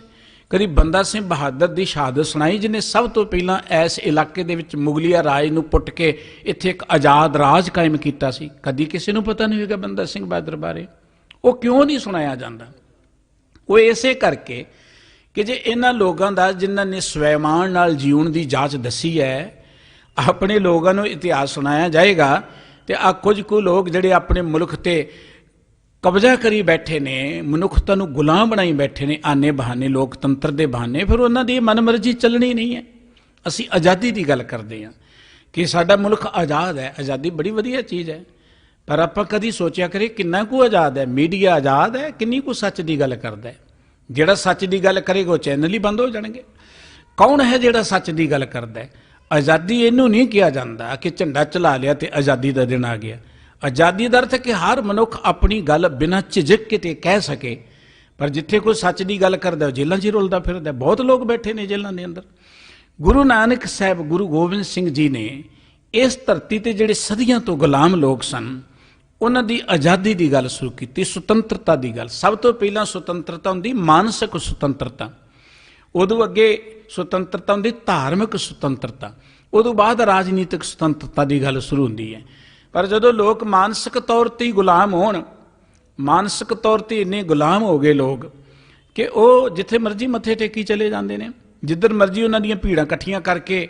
ਪੋਲੀਟੀਕਲ ਲੋਕ ਨੇ ਥੋੜ੍ਹੇ ਥੋੜ੍ਹੇ ਲਾਲਚ ਦੇ ਕੇ, ਤੁਸੀਂ ਦੇਖਦੇ ਕੋਈ ਕਹਿੰਦਾ 1000 ਰੁਪਇਆ ਫਲਾਣੇ ਨੂੰ ਦੇਵਾਂਗੇ, ਕੋਈ ਕਹਿੰਦਾ ਬਿਜਲੀ ਫਰੀ ਦੇਵਾਂਗੇ। ਇਹੀ ਤਾਂ ਮਾਨਸਿਕ ਗੁਲਾਮੀ ਹੈ, ਭਿਖਾਰੀ ਬਣਾ ਕੇ ਰੱਖ ਦਿੱਤਾ। ਗੁਰੂ ਨਾਨਕ ਸਾਹਿਬ ਜੀ ਨੇ ਸੋਚ ਬਦਲੀ ਸੀ। ਜਦੋਂ ਅਸੀਂ 18ਵੀਂ ਸਦੀ ਦਾ ਇਤਿਹਾਸ ਪੜ੍ਹਦੇ ਹਾਂ, ਬੜਾ ਹੀ ਉਹ ਖੂੰਖਾਰ ਸਮਾਂ ਹੈ ਜਦੋਂ ਸਿੱਖਾਂ ਦੇ ਸਿਰਾਂ ਦੇ ਮੁੱਲ ਪੈਂਦੇ ਨੇ। ਜਦੋਂ ਸਿੱਖਾਂ ਨੂੰ ਫੜ ਕੇ ਲਾਹੌਰ ਦੇ ਵਿੱਚ ਮੰਡੀ ਦੇ ਵਿੱਚ ਸਿੱਖਾਂ ਦੇ ਸਿਰਾਂ ਦੇ ਢੇਰ ਲੱਗਦੇ ਨੇ, ਜਦੋਂ ਸਿੱਖਾਂ ਨੂੰ ਚਰਖੜੀਆਂ ਤੇ ਚਾੜਿਆ ਜਾਂਦਾ ਹੈ। ਇਹ ਬੜਾ ਗਹਿਰ ਗੰਭੀਰ ਇਤਿਹਾਸ ਹੈ ਗੁਰੂ ਨਾਨਕ ਸਾਹਿਬ ਜੀ ਦੇ ਇਸ ਪੰਥ ਦਾ, ਔਰ ਬੜੀਆਂ ਕੁਰਬਾਨੀਆਂ ਕੀਤੀਆਂ, ਲੇਕਿਨ ਉਹਨਾਂ ਦੀਆਂ ਸ਼ਹਾਦਤਾਂ ਬਿਰਥਾ ਨਹੀਂ ਗਈਆਂ। ਕਿੱਥੇ ਉਹ ਸਮਾਂ ਸੀ ਜਦੋਂ ਘਰਾਂ 'ਚ ਹੀ ਨਹੀਂ ਰਹਿ ਸਕਦਾ ਸਿੱਖ, ਪੰਜਾਬ ਦੀ ਧਰਤੀ ਤੇ ਨਹੀਂ ਰਹਿ ਸਕਦਾ ਸਿੱਖ, ਕਦੀ ਜੰਗਲਾਂ ਬੀਆਂ ਬਾਰਾਂ 'ਚ ਜਾ ਕੇ ਆਪਣੇ ਦਿਨ ਬਤੀਤ ਕਰਦਾ ਸੀ। ਪਰ ਉਹਨਾਂ ਦੇ ਸਿਦਕ ਨੇ, ਉਹਨਾਂ ਦੇ ਸਿਰ ਨੇ, ਉਹਨਾਂ ਦੀ ਹਿੰਮਤ ਨੇ ਇੱਕ ਇਨਕਲਾਬ ਲਿਆਂਦਾ ਕਿ ਜਿਹੜੇ ਲੋਕ ਸਿੱਖਾਂ ਦੇ ਵੈਰੀ ਸਨ ਉਹਨਾਂ ਨੂੰ ਝੱਟ ਹੀ ਇਸ ਧਰਤੀ ਤੋਂ ਪੁੱਟ ਕੇ ਪਰੇ ਕਰ ਦਿੱਤਾ। ਅਬਦਾਲੀ ਵਰਗੇ ਆਏ ਜਿਨ੍ਹਾਂ ਦੇ ਨਾਂ ਤੋਂ ਹਿੰਦੁਸਤਾਨ ਡਰਦਾ ਸੀ। ਇਹ ਹਿੰਦੁਸਤਾਨ ਦੇ ਦਿੱਲੀ ਦੇ ਜਿਹੜੇ ਹਾਕਮ ਸਨ, ਅਬਦਾਲੀ ਨੂੰ ਆਪਣੀਆਂ ਧੀਆਂ ਦੇ ਡੋਲੇ ਦੇ ਕੇ ਉਹਨਾਂ ਨਾਲ ਰਿਸ਼ਤੇਦਾਰੀਆਂ ਗਣਦੇ ਰਹੇ ਇਹਨਾਂ ਬਾਹਰਲੀ ਹਮਲਾਵਰਾਂ ਦੇ ਨਾਲ। ਅੱਜ ਵੀ ਬੜੇ ਬੈਠੇ ਜਿਨ੍ਹਾਂ ਦੀਆਂ ਰਿਸ਼ਤੇਦਾਰੀਆਂ ਉਹਨਾਂ ਦੇ ਨਾਲ ਸਨ। ਲੇਕਿਨ ਉਸ ਅਬਦਾਲੀ ਨੂੰ ਸਿੱਖਾਂ ਨੇ ਇਸ ਧਰਤੀ ਤੋਂ ਭਜਾਇਆ। ਭਾਵੇਂ ਘੱਲੂਘਾਰੇ ਵੀ ਹੋਏ, ਇਹਦੇ 'ਚ ਕੋਈ ਸ਼ੱਕ ਨਹੀਂ, ਵੱਡੇ ਘੱਲੂਘਾਰੇ ਅੰਦਰ ਇੱਕ ਦਿਨ 'ਚ ਅੱਧੀ ਕੌਮ ਖਤਮ ਹੋ ਗਈ। ਅੱਧੀ ਕੌਮ ਖਤਮ ਹੋਣਾ ਕੋਈ ਛੋਟੀ ਜੀ ਗੱਲ ਨਹੀਂ ਹੈ। ਬੱਚੇ ਸਨ, ਬੀਬੀਆਂ ਸਨ, ਤਕਰੀਬਨ 30,000 ਬੰਦਾ ਇੱਕ ਦਿਨ 'ਚ ਮਾਰੇ ਜਾਣਾ ਕੋਈ ਨਿੱਕੀ ਘਟਨਾ ਨਹੀਂ ਹੈ। ਲੇਕਿਨ ਆਪਾਂ ਦੇਖਦੇ ਹਾਂ ਗੁਰੂ ਨਾਨਕ ਸਾਹਿਬ ਜੀ ਨੇ ਕੀ ਪਾਵਰ ਪਾਈ ਹੈ, ਕੀ ਸਪਿਰਿਟ ਦਿੱਤੀ ਹੈ। ਐਡੇ ਵੱਡੇ ਘੱਲੂਘਾਰੇ ਹੋਣ ਦੇ ਬਾਅਦ ਵੀ ਉਹ ਅਬਦਾਲੀ ਅਜੇ ਮੁੜਦਾ ਹੈ। 4 ਮਹੀਨੇ ਬਾਅਦ ਉਸ ਅਬਦਾਲੀ ਨੂੰ ਗੁਰੂ ਕੇ ਸਿੱਖ ਜੇਲਮ ਤੋਂ ਪਾਰ ਕਰਕੇ ਮੁੜਦੇ ਨੇ, ਇੱਥੋਂ ਭਜਾ ਕੇ ਮੁੜਦੇ ਨੇ। ਉਦੋਂ ਬਾਅਦ ਅਬਦਾਲੀ ਇਸ ਧਰਤੀ ਵੱਲ ਨਹੀਂ ਦੇਖਦਾ। ਇਹ ਗੁਰੂ ਨਾਨਕ ਸਾਹਿਬ ਜੀ ਮਹਾਰਾਜ ਦੀ ਦਿੱਤੀ ਹੋਈ ਦਾਤ ਸੀ, ਜਿਹੜੀ ਸੁਤੰਤਰਤਾ ਨੂੰ ਪਿਆਰ ਕਰਨ ਵਾਲੀ। ਇਹ ਤੀਜਾ ਉਹ ਪੜਾਅ ਹੈ। ਪਹਿਲਾ ਪੜਾਅ ਹੈ ਗੁਰੂ ਅਰਜਨ ਦੇਵ ਜੀ ਦੀ ਸ਼ਹਾਦਤ ਦਾ, ਦੂਜਾ ਪੜਾਅ ਹੈ ਸਤਿਗੁਰੂ ਸ੍ਰੀ ਗੁਰੂ ਤੇਗ ਬਹਾਦਰ ਸਾਹਿਬ ਜੀ ਦੀ ਸ਼ਹਾਦਤ ਦਾ, ਜਦੋਂ ਮਜਲੂਮਾਂ ਦੀ ਖਾਤਰ, ਧਰਮ ਦੀ ਖਾਤਰ, ਸੁਤੰਤਰਤਾ ਖਾਤਰ ਸਤਿਗੁਰੂ ਜੀ ਦੀ ਸ਼ਹਾਦਤ ਹੁੰਦੀ ਹੈ। ਤੇ ਤੀਜਾ ਪੜਾਅ ਜਿਹੜਾ ਹੈ ਉਹ ਜਰਵਾਣੇ ਦੀ, ਇਵੇਂ ਕਹਿ ਲਓ ਕਿ ਹੈਂਕੜ ਨੂੰ ਭੰਨਣ ਦੇ ਲਈ, ਜਾਂ ਜਰਵਾਣੇ ਦੇ ਵਿਰੁੱਧ ਇਹ ਸੰਗਰਾਮ ਸੀ ਸਿੰਘਾਂ ਦਾ। ਜਿਹੜੇ ਅੜਦੇ ਸਨ ਵੱਡੇ ਵੱਡੇ, ਉਹਨਾਂ ਨੂੰ ਰਾਤੋਂ ਰਾਤ ਕਸੂਰ ਦੇ ਹਾਕਮ ਨੂੰ ਮਾਰ ਲੈਣਾ, ਸਰਹੰਦ ਦੇ ਸੂਬੇ ਨੂੰ ਜਿੱਤ ਲੈਣਾ। ਸਰਹੰਦ ਦੀ ਰਿਆਸਤ ਕੋ ਮਾਮੂਲੀ ਰਿਆਸਤ ਨਹੀਂ ਸੀ, ਸਰ ਹਿੰਦ ਇਹਨੂੰ ਕਿਹਾ ਜਾਂਦਾ, ਸਾਰੇ ਹਿੰਦੁਸਤਾਨ ਦਾ ਇਹ ਸਿਰ ਸੀ। ਇੱਡੀ ਵੱਡੀ ਰਿਆਸਤ ਨੂੰ ਬਾਬਾ ਬੰਦਾ ਸਿੰਘ ਬਹਾਦਰ ਦੀ ਅਗਵਾਈ ਹੇਠਾਂ ਝੱਟ ਹੀ ਜਿੱਤ ਲੈਣਾ, ਉਹਨੂੰ ਦੇਸ਼ ਤੋਂ ਬੂਧ ਕਰ ਦੇਣਾ, ਇੱਟ ਨਾਲ ਇੱਟ ਖੜਕਾ ਦੇਣੀ, ਇੱਕ ਬਹੁਤ ਵੱਡੀ ਇਹ ਪ੍ਰਾਪਤੀ ਸੀ। ਫਿਰ ਇੱਕ ਆਜ਼ਾਦ ਰਾਜ ਕਾਇਮ ਕਰ ਲੈਣਾ, ਗੁਰੂ ਨਾਨਕ ਸਾਹਿਬ ਜੀ ਦੇ ਨਾਮ ਦਾ ਸਿੱਕਾ ਚਲਾ ਲੈਣਾ। ਆ ਜਿਹੜਾ ਆਪਾਂ ਜਿਸ ਧਰਤੀ ਤੇ ਬੈਠੇ ਹਾਂ, ਇੱਥੇ ਜੋ ਪਿੰਡਾਂ ਦੇ ਜ਼ਿਮੀਂਦਾਰ ਲੋਕ ਨੇ, ਕਿਸਾਨ ਲੋਕ ਨੇ, ਕਦੀ ਆਪਣੇ 'ਚ ਵੀ ਇਹੀ ਸਿਸਟਮ ਹੁੰਦਾ ਹੈ। ਜਿਵੇਂ ਅੱਜ ਯੂਪੀ ਬਿਹਾਰ ਤੁਸੀਂ ਜਾਓ ਨਾ, ਉੱਥੇ ਕੋਈ ਕਿਸਾਨ ਜ਼ਮੀਨਾਂ ਦੇ ਮਾਲਕ ਨਹੀਂ ਹੈ। ਵੱਡੇ ਵੱਡੇ ਠਾਕੁਰ ਨੇ, ਚੌਧਰੀ ਨੇ, ਜਿਨ੍ਹਾਂ ਦੀਆਂ ਜ਼ਮੀਨਾਂ ਨੇ, ਤੇ ਬਾਕੀ ਲੋਕ ਉਹਨਾਂ ਦੇ ਗਾਂ ਕਰਿੰਦੇ ਜੇ ਬਣ ਕੇ ਕੰਮਕਾਰ ਕਰਦੇ ਨੇ। ਤੁਸੀਂ ਪੁੱਛ ਲਓ ਜਿਹਨੂੰ ਮਰਜ਼ੀ, ਉੱਥੋਂ ਬਿਹਾਰ ਤੋਂ, ਯੂਪੀ ਤੋਂ ਲੇਬਰ ਆਉਂਦੀ ਹੈ, ਉਹ ਇੱਦਾਂ ਹੀ ਕੰਮ ਕਰਦੇ ਨੇ। ਥੋੜ੍ਹੀ ਥੋੜ੍ਹੀ ਉਹਨਾਂ ਕੋਲ ਜ਼ਮੀਨ ਹੈ, ਉਹ ਮਾਲਕ ਨਹੀਂ ਹੈ ਉੱਥੋਂ ਦੇ। ਸਭ ਤੋਂ ਪਹਿਲਾਂ ਬਾਬਾ ਬੰਦਾ ਸਿੰਘ ਬਹਾਦਰ ਨੇ ਇੱਥੇ ਦੇ ਜਿੰਨੇ ਲੋਕ ਸਨ ਉਹਨਾਂ ਨੂੰ ਮਾਲਕ ਬਣਾਇਆ ਜ਼ਮੀਨ ਦੇ। ਜਿੰਨੇ ਵੀ ਖੇਤੀ ਕਰਨ ਵਾਲੇ ਸਨ ਉਹਨਾਂ ਨੂੰ ਜ਼ਮੀਨਾਂ ਦੇ ਮਾਲਕ ਬਣਾਇਆ। ਇਹ ਸਿਰਫ ਪੰਜਾਬ ਦੇ ਵਿੱਚ ਹੈ, ਇਹ ਉੱਤਰੀ ਭਾਰਤ ਦੇ ਖਿੱਤੇ ਵਿੱਚ ਇਹ ਪ੍ਰਾਪਤੀ ਜਿਹੜੀ ਸੀ ਬਾਬਾ ਬੰਦਾ ਸਿੰਘ, ਪੰਚਾਇਤੀ ਸਿਸਟਮ ਜਿਹੜਾ ਸੀ ਉਹ ਬਾਬਾ ਬੰਦਾ ਸਿੰਘ ਬਹਾਦਰ ਨੇ ਸ਼ੁਰੂ ਕੀਤਾ। ਬਾਬਾ ਬੰਦਾ ਸਿੰਘ ਬਹਾਦਰ ਦਾ ਰਾਜ ਜਿੰਨਾ ਚਿਰ ਰਿਹਾ ਬੜਾ ਆਦਰਸ਼ਕ ਸੀ, ਭਾਵੇਂ ਬਹੁਤ ਚਿਰ ਨਹੀਂ ਚੱਲ ਸਕਿਆ, ਪਰ ਅਰਮਤਾ ਸੀ ਉਹ। ਇਹ 18ਵੀਂ ਸਦੀ ਜਿਹੜੀ ਹੈ, ਜਰਵਾਣੇ ਦੇ ਨਾਲ ਸੰਘਰਸ਼ ਸੀ ਸਿੱਖ ਕੌਮ ਦਾ ਬੜਾ ਤਗੜਾ। ਇਹ ਤੀਜਾ ਪੜਾਅ ਸੀ ਜਿਹਦੇ ਵਿੱਚ ਬਹੁਤ ਸ਼ਹਾਦਤਾਂ ਹੋਈਆਂ, ਬੜੀਆਂ ਕੁਰਬਾਨੀਆਂ ਹੋਈਆਂ, ਔਰ ਉਹਨਾਂ ਕੁਰਬਾਨੀਆਂ ਦੇ ਵਿੱਚ ਕਈ ਵਾਰੀ ਪੰਜਾਬ ਦੇ ਵਿੱਚੋਂ ਸਿੰਘ ਦਿਸਣੇ ਬੰਦ ਹੋ ਜਾਂਦੇ ਸਨ। ਫਿਰ ਝਾਟੀ ਸਿੰਘ ਆ ਕੇ ਇੱਥੇ ਆ ਕੇ ਫਿਰ ਪ੍ਰਗਟ ਹੁੰਦੇ ਸਨ, ਉਹਨਾਂ ਜਰਵਾਣੀਆਂ ਨੂੰ ਭਜਾਉਂਦੇ ਸਨ। ਇਹਦੋਂ ਜਦੋਂ ਅਗਲਾ ਇਤਿਹਾਸ ਅਸੀਂ ਪੜ੍ਹਦੇ ਹਾਂ, ਇੱਕ ਚੌਥਾ ਪੜਾਅ ਹੁੰਦਾ ਹੈ ਜਦੋਂ ਬ੍ਰਿਟਿਸ਼ ਗੌਰਮੈਂਟ ਆ ਜਾਂਦੀ ਹੈ ਆਪਣੇ ਮੁਲਕ ਦੇ ਅੰਦਰ। ਸਿੱਖ ਰਾਜ ਤੋਂ ਬਾਅਦ ਬ੍ਰਿਟਿਸ਼ ਗੌਰਮੈਂਟ ਜਦੋਂ ਕਬਜ਼ਾ ਕਰਦੀ ਹੈ, ਉਹ ਉਸ ਵੇਲੇ ਪੁਜਾਰੀਆਂ ਦੇ ਨਾਲ ਰਲ ਕੇ, ਕਿਉਂਕਿ ਵਪਾਰੀ ਤੇ ਪੁਜਾਰੀ ਦੀ ਆਪਸੀ ਗੰਢ ਤੁਪ ਹੋ ਜਾਂਦੀ, ਅੱਜ ਵੀ ਹੈ, ਆਪਾਂ ਦੇਖਦੇ ਹਾਂ। ਵੱਡੇ ਵੱਡੇ ਸਰਮਾਏਦਾਰ ਜਿਹੜੇ ਨੇ ਉਹ ਧਾਰਮਿਕ ਲੋਕਾਂ ਨੂੰ ਖਰੀਦ ਲੈਂਦੇ ਨੇ, ਉਹਨਾਂ ਦੇ ਨਾਲ ਉਹਨਾਂ ਦੀ ਗੱਲਬਾਤ ਚੱਲਦੀ ਹੈ ਪੈਸੇ ਦੇ ਨਾਲ। ਇਸ ਕਰਕੇ ਜਦੋਂ ਉਹਨਾਂ ਨੇ ਪੁਜਾਰੀ ਤੇ ਵਪਾਰੀ ਨੇ ਧਰਮ ਸਥਾਨਾਂ 'ਤੇ ਹੀ ਕਬਜ਼ਾ ਕਰ ਲਿਆ, ਉਹਦੇ ਵਿਰੁੱਧ ਇੱਕ ਸੰਗਰਾਮ ਚੱਲਿਆ ਜਿਹਨੂੰ ਆਪਾਂ ਗੁਰਦੁਆਰਾ ਸੁਧਾਰ ਲਹਿਰ ਕਹਿੰਦੇ ਹਾਂ, ਜਿਹਦੇ ਵਿੱਚ ਬੜੀਆਂ ਸ਼ਹਾਦਤਾਂ ਹੋਈਆਂ। ਨਨਕਾਣਾ ਸਾਹਿਬ ਦਾ ਸਾਕਾ ਔਰ ਪੰਜਾ ਸਾਹਿਬ ਦਾ ਸਾਕਾ। ਇਸੇ ਤਰੀਕੇ ਦੇ ਨਾਲ ਤਰਨ ਤਾਰਨ ਦੇ ਵਿੱਚ ਗੁਰੂ ਕੇ ਬਾਗ 'ਚ ਮੋਰਚਾ, ਜੈਤੋ ਦਾ ਮੋਰਚਾ, ਔਰ ਬੜੀਆਂ ਮਹਾਨ ਕੁਰਬਾਨੀਆਂ ਹੋਈਆਂ ਸ਼ਾਂਤਮਈ ਢੰਗ ਦੇ ਨਾਲ। ਇੱਥੇ ਕੋਈ ਹਥਿਆਰਬੰਦ ਸੰਘਰਸ਼ ਨਹੀਂ ਸੀ, ਸ਼ਾਂਤਮਈ ਢੰਗ ਦੇ ਨਾਲ। ਇਵੇਂ ਕਹਿ ਲਓ ਕਿ ਪੁਜਾਰੀ ਤੇ ਵਪਾਰੀ ਦੇ ਵਿਰੁੱਧ ਇਹ ਬੜਾ ਤਗੜਾ ਸੰਘਰਸ਼ ਸੀ। ਇਹ 4 ਪੜਾਅ ਨੇ ਗੁਰਮਤਿ ਦੇ ਸ਼ਹੀਦੀ ਸੰਗਰਾਮ ਦੇ। ਆਰੰਭਤਾ ਗੁਰੂ ਨਾਨਕ ਸਾਹਿਬ ਜੀ ਭਾਵੇਂ ਕਰਦੇ ਨੇ, पर शहादत जिहड़ी है वो गुरु अर्जन देव जी की सब तो पहले है। दूसरी सतगुरु तेग बहादुर साहब जी की जो निताणियां मजलूमां की खातर।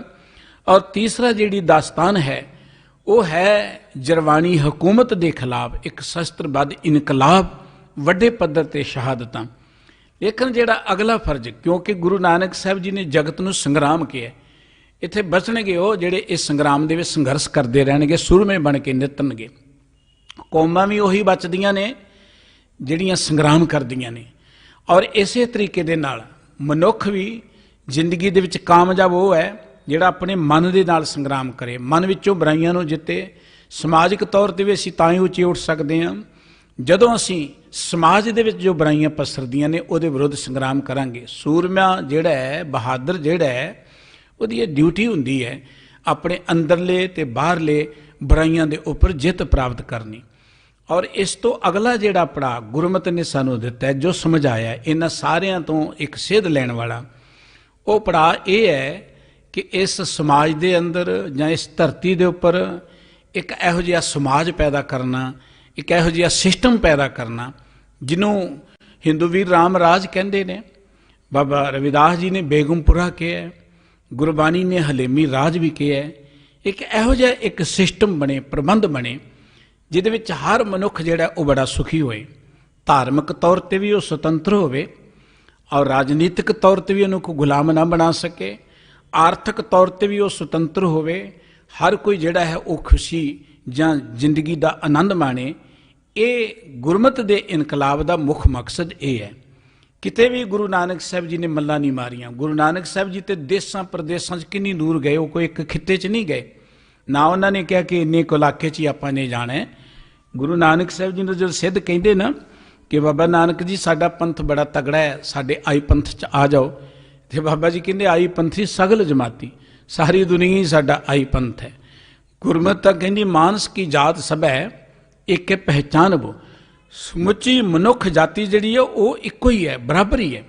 भाव गुरमत का जो ड्यूटी है वो समुची मनुखता के अंदर एक इहो जिहा सिस्टम कायम करना है जिथे हर कोई जिहड़ा वो सुखी वसे, हर कोई सुतंत्र सोच का धारणी बने।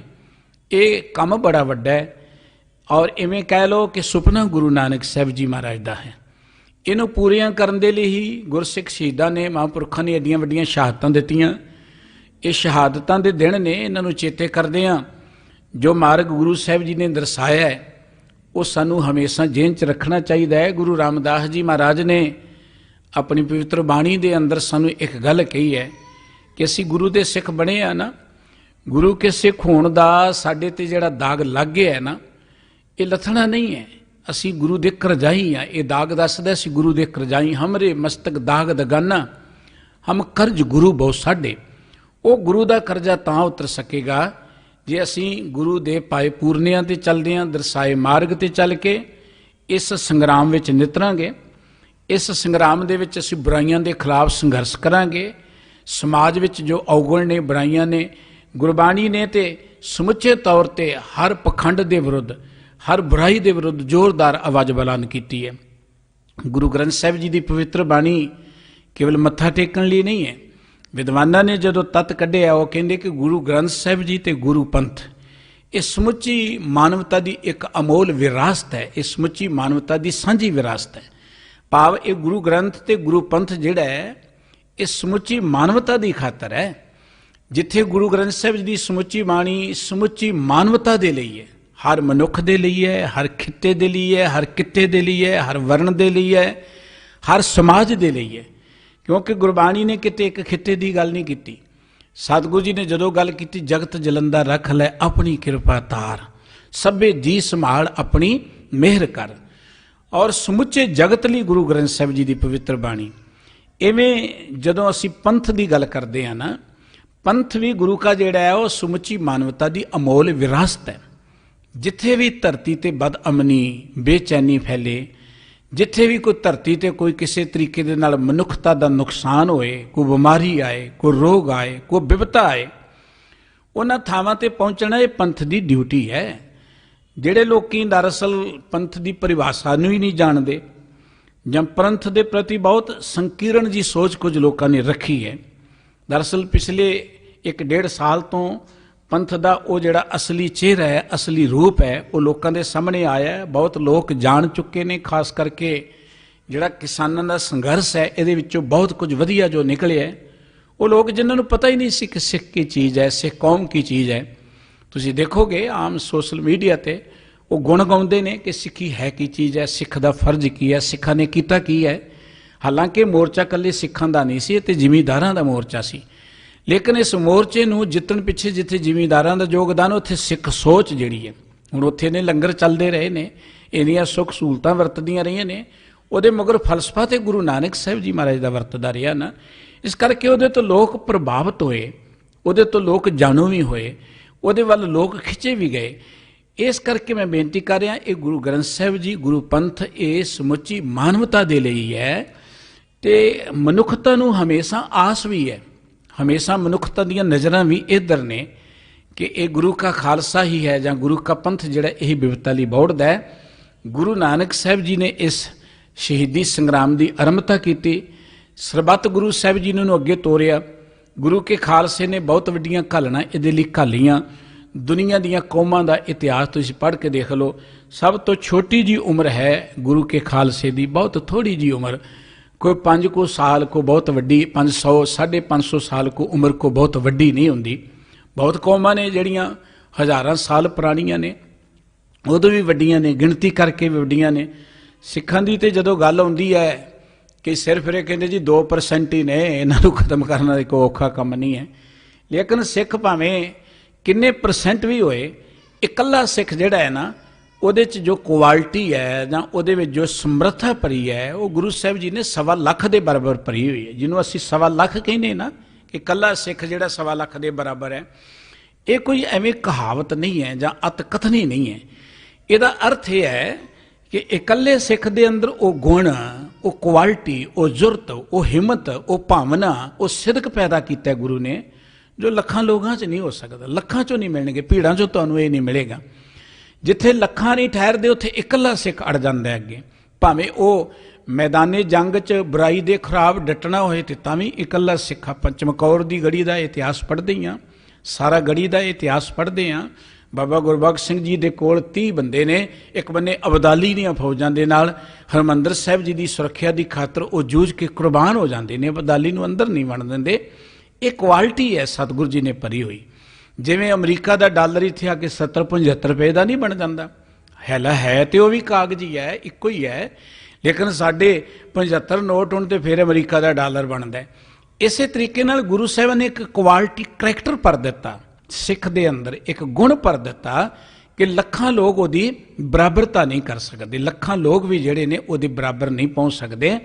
ਸੋ ਸਾਡਾ ਇੱਕ ਫਰਜ਼ ਹੈ, ਜਿੱਥੇ ਅਸੀਂ ਸ਼ਹੀਦਾਂ ਦੀਆਂ ਯਾਦਾਂ ਮਨਾਉਂਦੇ ਹਾਂ, ਸ਼ਹੀਦੀ ਦਿਹਾੜੇ ਆ ਰਹੇ ਨੇ, ਉੱਥੇ ਆਪਣੇ ਗੁਰੂ ਸਾਹਿਬਾਂ ਦੇ ਦਰਸਾਏ ਮਾਰਗ ਨੂੰ ਸਮਝੀਏ, ਉਹਦੇ ਤੇ ਚੱਲੀਏ।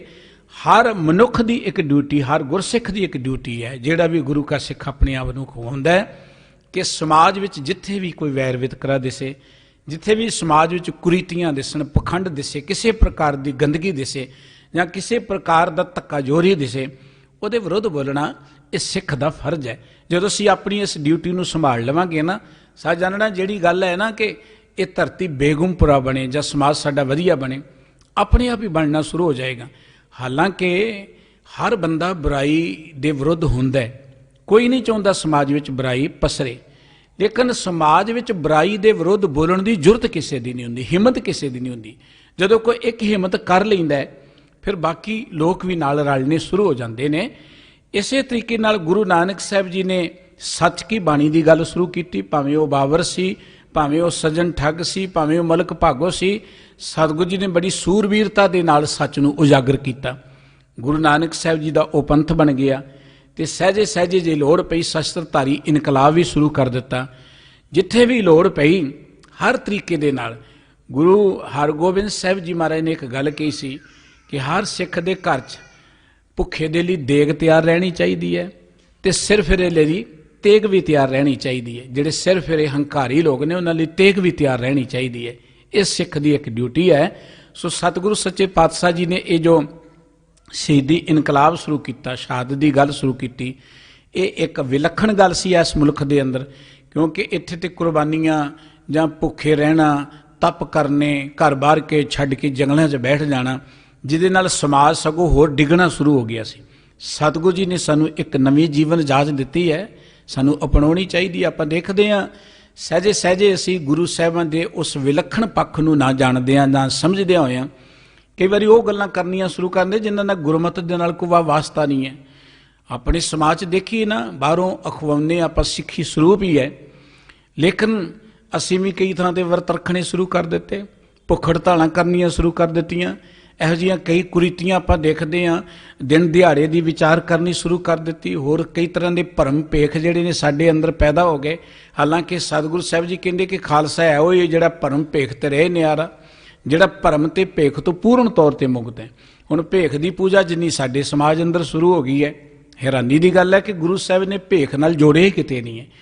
ਗੁਰਮਤਿ ਨੇ ਤੇ ਨਿਰੋਲ ਅਕਾਲ ਦੀ ਪੂਜਾ ਦੀ ਗੱਲ ਕਹੀ ਸੀ, ਸ਼ਬਦ ਦੇ ਪਰਚੇ ਦੀ ਗੱਲ ਕੀਤੀ ਸੀ, ਦੀਦਾਰ ਖਾਲਸੇ ਦੀ ਗੱਲ ਕੀਤੀ ਸੀ, ਲੇਕਿਨ ਭੇਖ ਦੀ ਪੂਜਾ ਵੱਡੇ ਪੱਧਰ ਤੇ ਸ਼ੁਰੂ ਹੋ ਗਈ।